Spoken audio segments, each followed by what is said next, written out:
I didn't love two people. I was afraid of being alone. I never thought I was a bad man, at least not bad enough to be called a cheater. I always had an explanation, always a reason that made sense, always a story where, somehow, I was still the victim. It started when I began to feel invisible.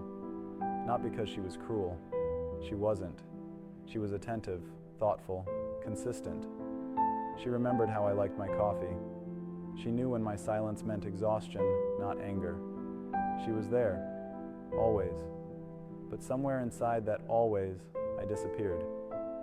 I can't point to a specific day. There was no dramatic fight, no breaking moment. It was more like lights slowly dimming. First they faded, then I adjusted. Then darkness felt normal. I started feeling empty, unimportant, replaceable. I kept asking myself questions I didn't dare say out loud. Do I still matter? If I vanished, would anything really change?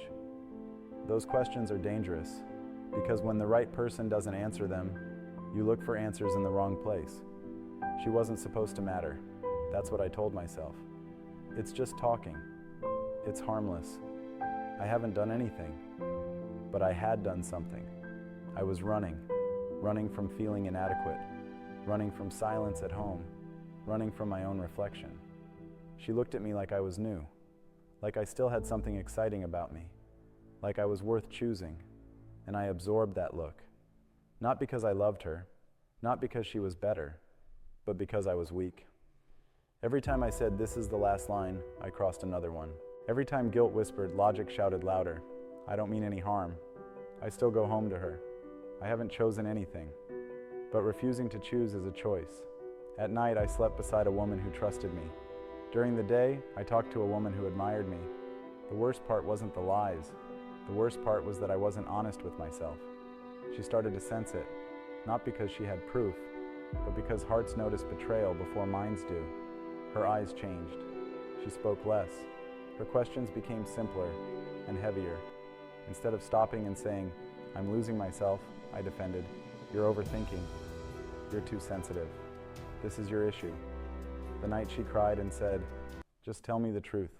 I can handle it." I still lied, not to protect her. To protect the image I had of myself.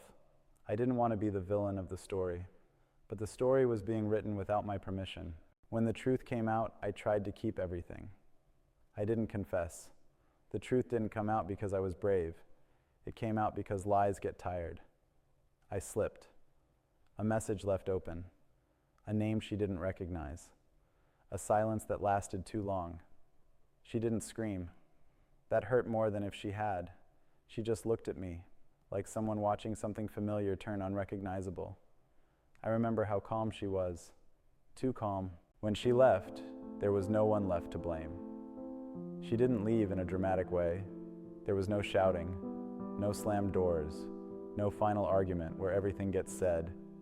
She left quietly. That's how I knew it was over. People think relationships end with explosions, but the real endings are silent. They happen after all the questions have already been asked and all the answers have failed. She sat across from me, calm in a way that felt unfamiliar, not numb, resolved. She said she was tired, not tired of fighting, not tired of forgiving, tired of becoming someone she didn't recognize. She said she missed herself, and I had nothing to say. No defense fit that sentence. No explanation softened it. No apology fixed it. I watched her pack things she once imagined unpacking forever. Small things, ordinary things. And I realized something then. I wasn't watching her leave. I was watching the consequences arrive. After she was gone, the silence changed. It wasn't peaceful. It wasn't freeing. It was loud. No one to reassure me. No one to mirror me.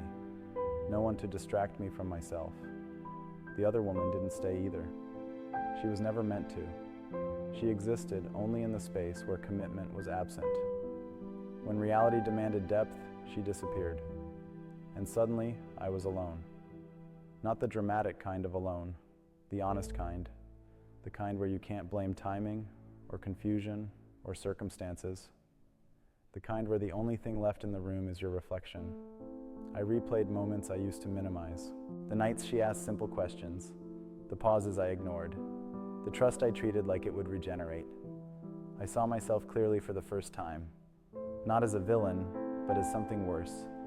A man who chose avoidance over courage, comfort over integrity, validation over responsibility. I understood then that I didn't ruin everything in one decision. I ruined it in 100 small moments where I chose not to show up fully. Healing didn't come quickly. It wasn't a montage. It wasn't growth quotes and closure conversations. It was sitting with discomfort. It was resisting the urge to rewrite the story so I could sleep better. It was accepting that some people don't come back, not because they didn't love you enough, but because they loved themselves more.